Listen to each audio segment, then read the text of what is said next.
I found out my girlfriend shits in the shower. What do I do? Don't really know to get into this, but I'll start by laying out a few details. So I've been dating this girl for about 4 months now and she is amazing up until I found out about this, like seriously amazing, both fallen hard for each other. I've met her family and she's met my limited family and it's been going great. She stays over a couple of times a week and I love her company and I'm very much in love with her. So finding out about this hit me quite hard and I've felt really weird since. I don't want to get into too much detail because it's overall a pretty bizarre situation, but basically at the start of the week she was at my place and we were chilling and caught up with the latest episode of The Mandalorian, great TV show BTW, and she goes off to take a shower, which is normal after a day of work. So I'm chilling in my room browsing Reddit and catching up with shit and I need to take a piss. I go to the bathroom and walk into a room where I'm engulfed in the smell of shit and also it's steamy as hell in there. I'm taken aback clearly and trying to make sense of it because the toilet lid is down but the smell is so strong, so I ask my girlfriend if she's okay.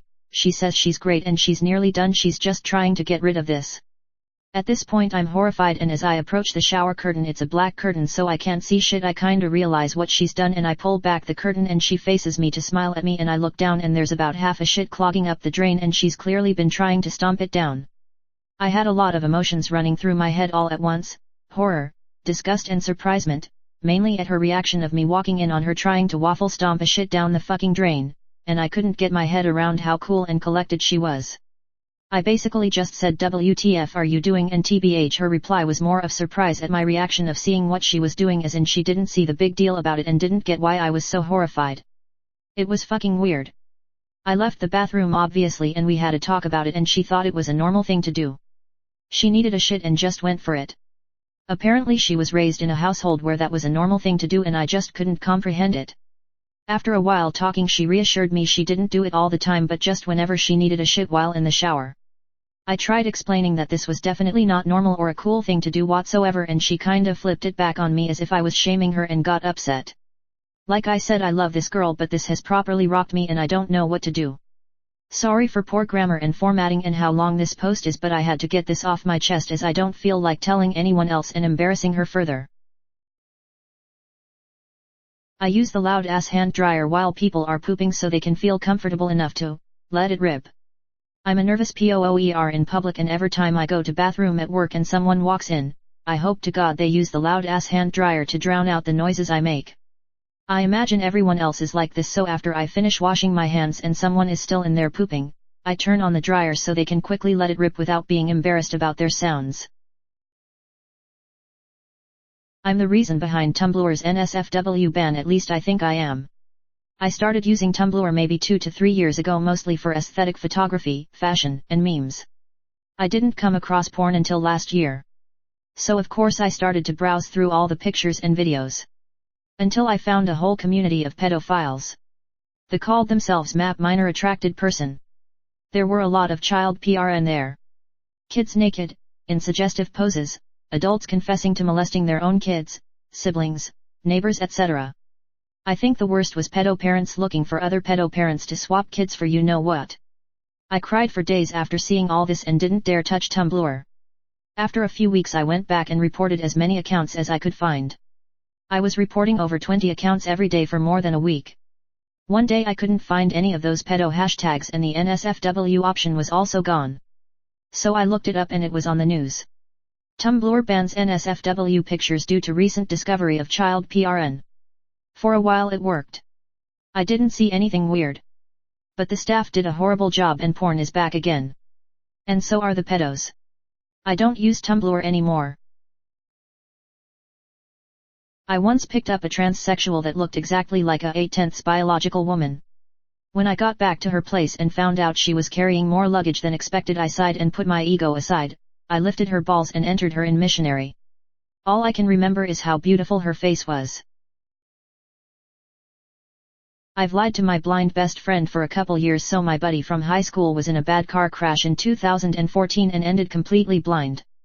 He's had to adapt to his new life in many ways.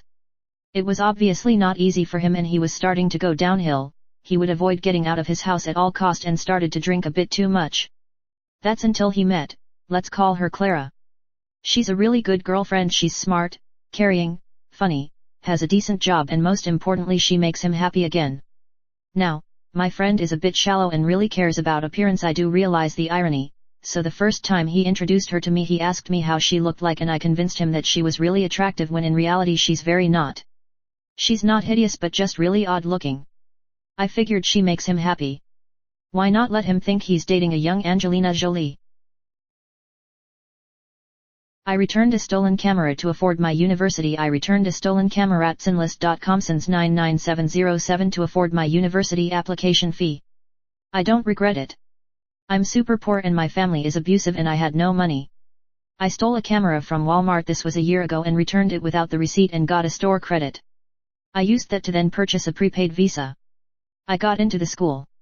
Thanks Walmart for funding my university. I have no clue what happened to me Friday night and it's eating me alive. TW sexual assault and date rape drugs. I have a lot to unpack here. I got roofied at a party on Friday night. At least I think that's what happened.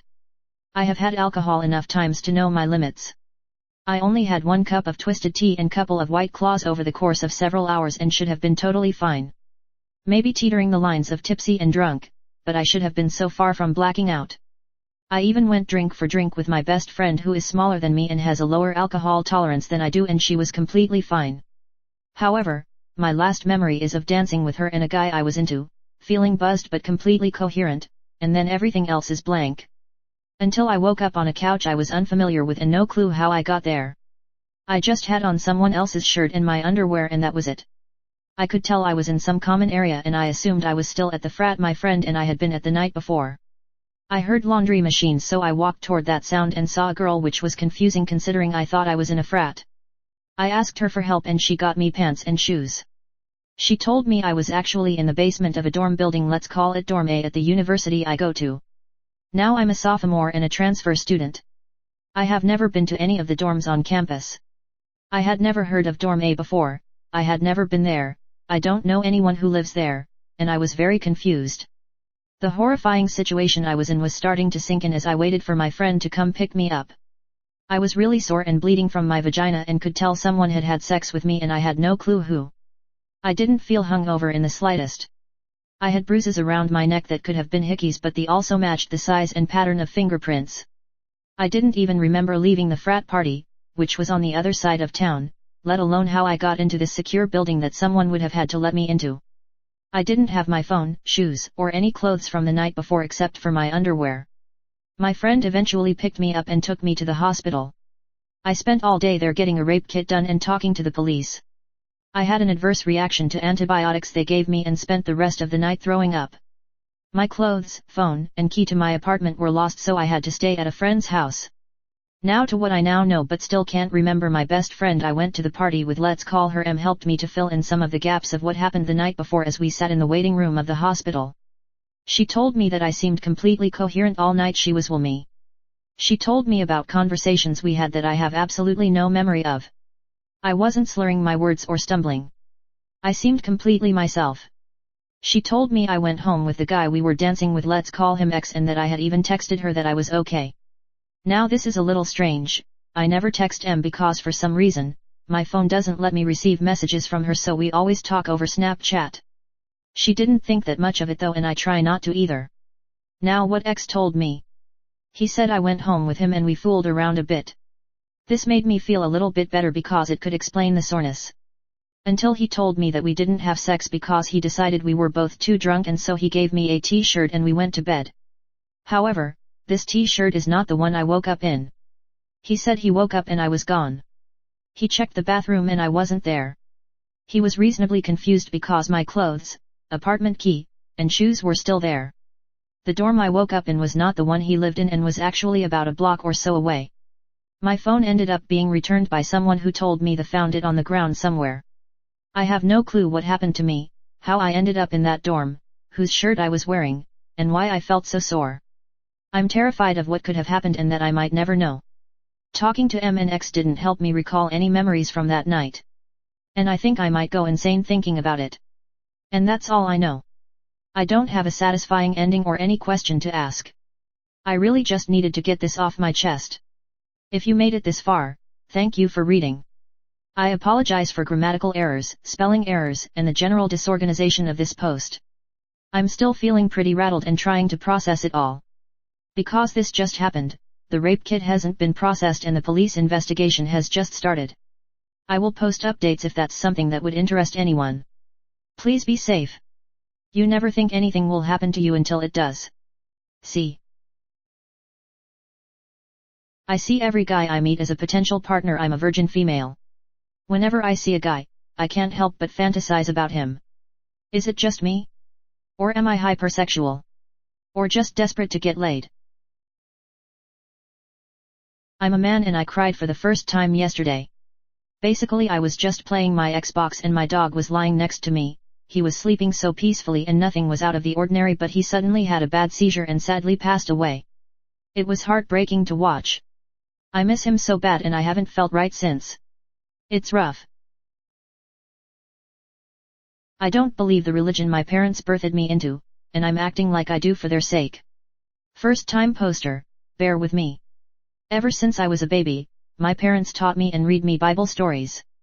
By the time I was 10 I got baptized, and by the time I was 15, I realized I don't believe in Christianity. I don't want to tell my parents about this for 2 reasons. Reason 1, they wouldn't stop making me go to church and they would try to change my mind using all the wrong tactics. I don't want to have to deal with the on my back about my walk with Christ more than I do already. Reason 2, both of my parents would get very upset and call themselves a failure for raising me wrong, and they would say they failed at raising me into Christ. I just wanted to get this off my chest. I don't know what to do about it. I slapped a child in the face and then shoved him off his scooter. I'm 25. So I have a beloved kitty named Pixie.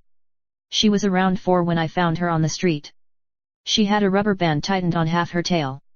I spent 2 weeks feeding her until she was comfortable enough to let me near her. She didn't trust anyone.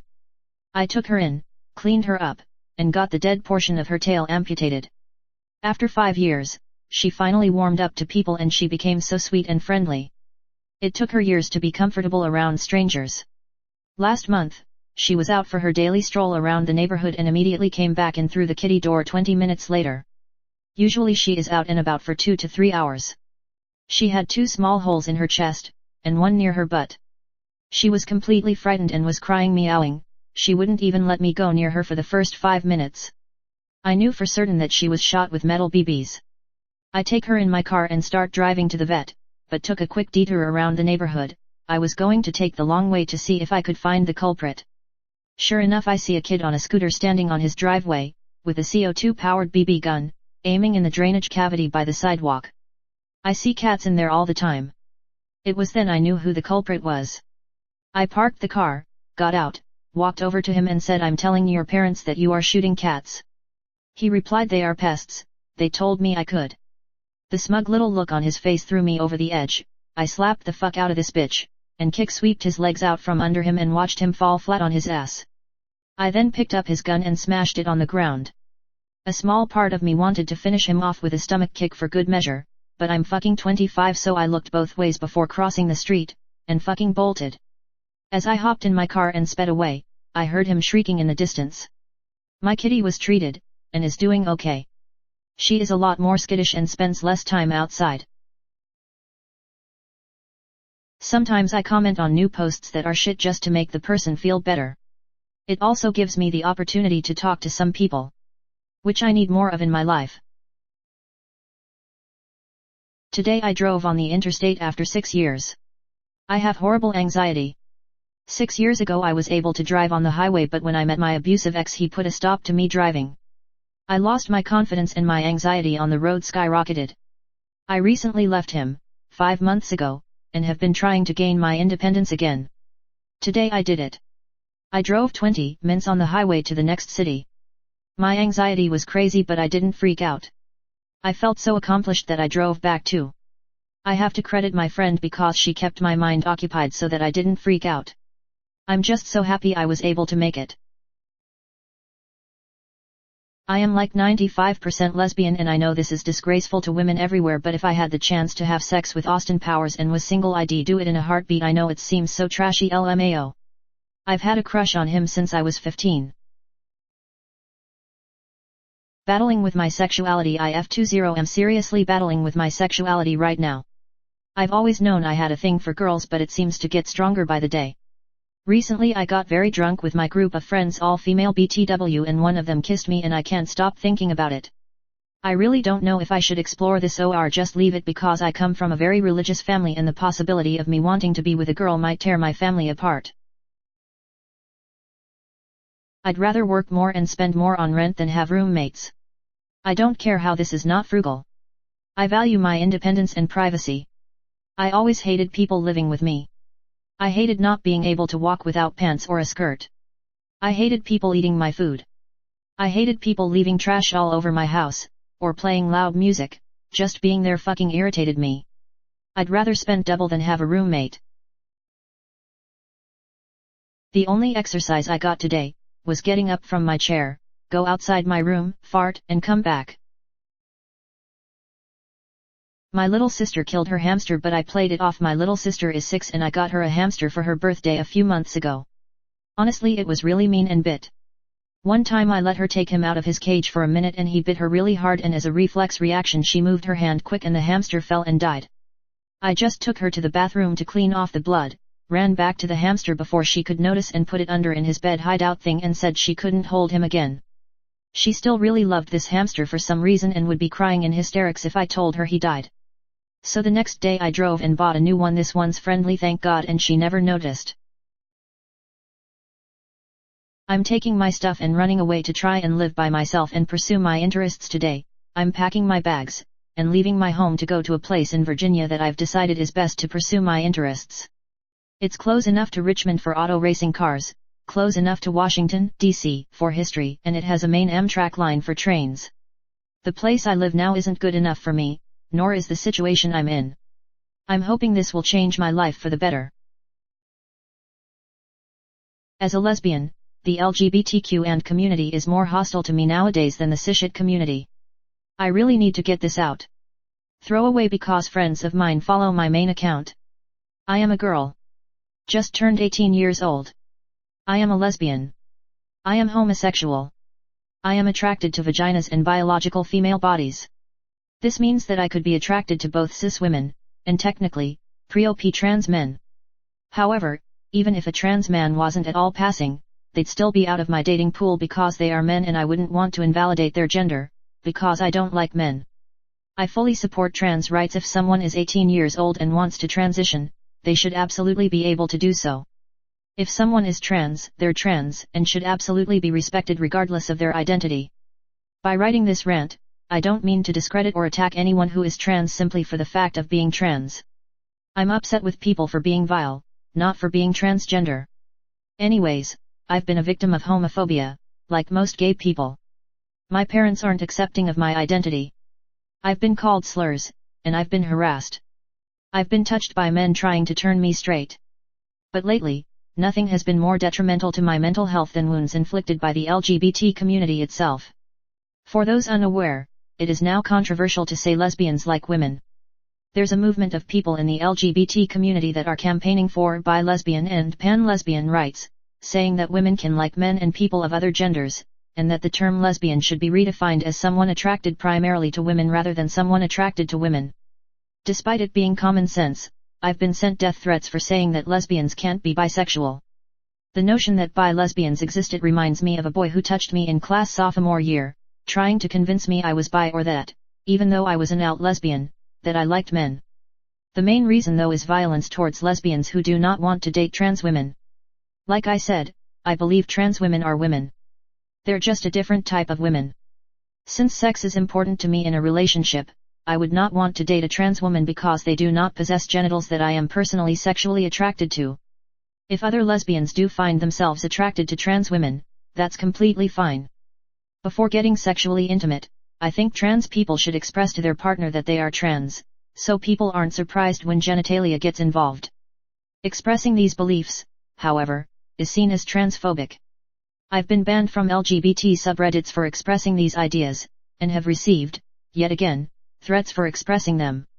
When I see shit like this hpsa.red.itekrareluxu8d0141.jpg hpsa.red.itekrared.ite7z6dbp2npx31.jpg hpsa.red.2sfqm4j8z4v31.jpg I am automatically inclined to believe they're outliers, or trolls. But given from all the other content I've seen, even if these posts aren't authentic, such sentiments are. I feel terrible. I feel dead inside and hopeless. People in a community that I belong to, which is meant to be accepting and kind and supportive, adamantly deny my existence, lash out at me with homophobia, and even insinuate that lesbians should be raped or re-educated for their natural attractions. It's sick and disgusting. It's homophobia disguised as progressiveness. I have zero safe place. Even my damn roommate, although I love her and she's not radical like the posts I mentioned, believes that men can be lesbians. Not even trans men, but cisgender, biologically male men. What the fuck has happened? It's not homophobic to not be attracted to a certain set of genitalia. Insinuating that people should be forced to have sex with people, despite their lack of attraction, is directly supporting rape. This rhetoric is, in my experience, more common nowadays in the LGBT community than the straight one, and yet, my peers still continue to berate cisshits who often aren't even the issue. Don't get me wrong, there are terrible cisshit people out there, but people tend to berate cisshits online who don't even do anything homo-transphobic. Due to instances like this hpsa.red.itrukhow1j608v31.psi.red.itrukhow1j608v31.png I'm inclined to believe that the trans women committing the transgressions I've described are just fetishists, and don't represent as bad as it sounds real and kind and normal trans women. I just wish the bad trans people weren't so loud, as they drown out the good, average trans people. I used to draw swastikas on my helicopters because I thought they looked like helicopter blades yet. I was in 2nd grade. It was not good. My teacher asked me what they were, and I said, helicopter blades. I got the biggest eye from my teacher. My dad is my best friend. I'm a 23-year-old female and my dad is my best friend. That's it. I've never admitted it before because it made me feel like a loser, but fuck me, I love that man with all my heart. Tough guy who is secretly extremely over-emotional. So I am a 6'3" 200 pounds guy built quite muscular, train mixed martial arts, interested in primarily archetypal manly type stuff. All of my friends and anyone close to me my entire life would know me as a pretty tough character. Typical macho man if you like, emotionally stoic and never showing of much emotion. Secretly I am literally one of the most emotionally sensitive people I have ever come across. I cry at the smallest touching lyric in a song, or at the brief moment of remembering an ex-girlfriend, or even if I read an even slightly emotional post on Reddit. I know many women who would describe themselves as overly emotional, and I would say I am at least 2x as easily emotionally affected by even the smallest things as they are. I can get worked up over essentially anything and become emotionally overwhelmed by the smallest things. I think it is really beginning to affect my interpersonal relationships, especially with women, as I constantly wear a mask of this entirely different tough macho person that I really truly am not. I once was homeless, living out of my car with my son. It was hardest time of my life. There was days where I wouldn't eat and could only provide one hot meal for my son. I would steal diapers and food from stores and ask people for money. I would meet people and tell them my situation, and some would let us stay a night or two in their home.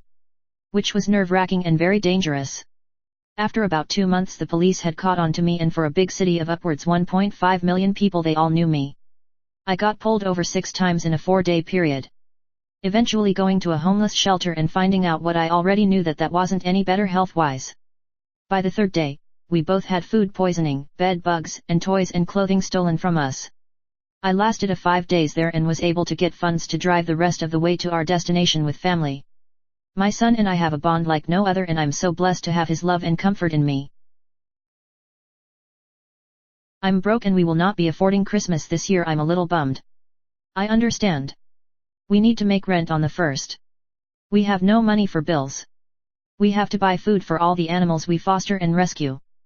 I've always spoiled my nieces and nephews 8,3,1,3 mo, and this year I can't. I'm a little broken hearted because I love them so much and I don't get to see them as often anymore.